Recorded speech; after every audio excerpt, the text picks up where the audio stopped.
have one son that's 3 years old, but within the group there is kids as young as 1 month right now, and then we've got a couple of 17-month-old kids and 2-year-old, 4-year-old, 5-year-old, so most of them are pretty young. And then a couple of our parents are mothers of teenagers, and so they're learning parenting skills for like their grandchildren or whatever, so even though their kids are mostly grown. It was 8 weeks altogether, and sometimes like we would go over a concept or a routine that's in the Triple P workbook, and then a couple of us girls would get in the middle of the room and we would kind of role play. One would be the child and one would be the adult, and then you know, that helped us kind of understand it better.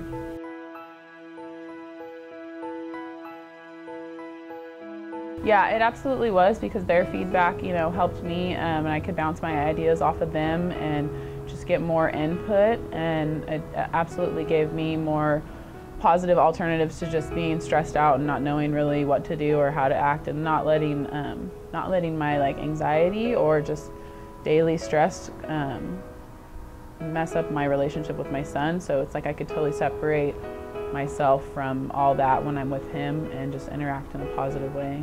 Well, I was a little bit begrudging at first. Like I took a couple surveys about his behavior or what I would do in relation to his behaviors as far as like discipline or stuff like that.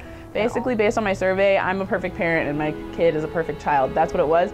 But I learned that that's not the truth, and going through the program, I actually realized that I am not perfect, and I didn't have as many tools as I thought I did. So it really helped me a lot to recognize how I could be a better parent and how he could, you know, use a little more support from me. No, and my son is pretty much a good boy. He listens really well, and he doesn't have any like behavioral things. Like he doesn't really act out. He hasn't really been traumatized, but he does do some things that could use a little correction, and now, you know, I know how to handle that.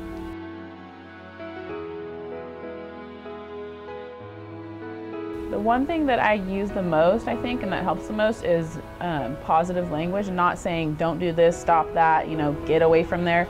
Instead of saying what I don't want him to do or telling what he needs to stop doing, I suggest things that he can do instead, you know, alternatives. I'm like, come play over here with this, or come do that, please. Or, you know, if he's doing something he's not supposed to be doing, like running in the house is an example we use all the time. I won't tell him stop running in the house. I'll say you're supposed to walk in the house, you know, and then I make him go all the way to the end of the hallway and show me how he walks in the house, and he's totally proud because I'm like, oh my gosh, good job, you walked in the house, and it works.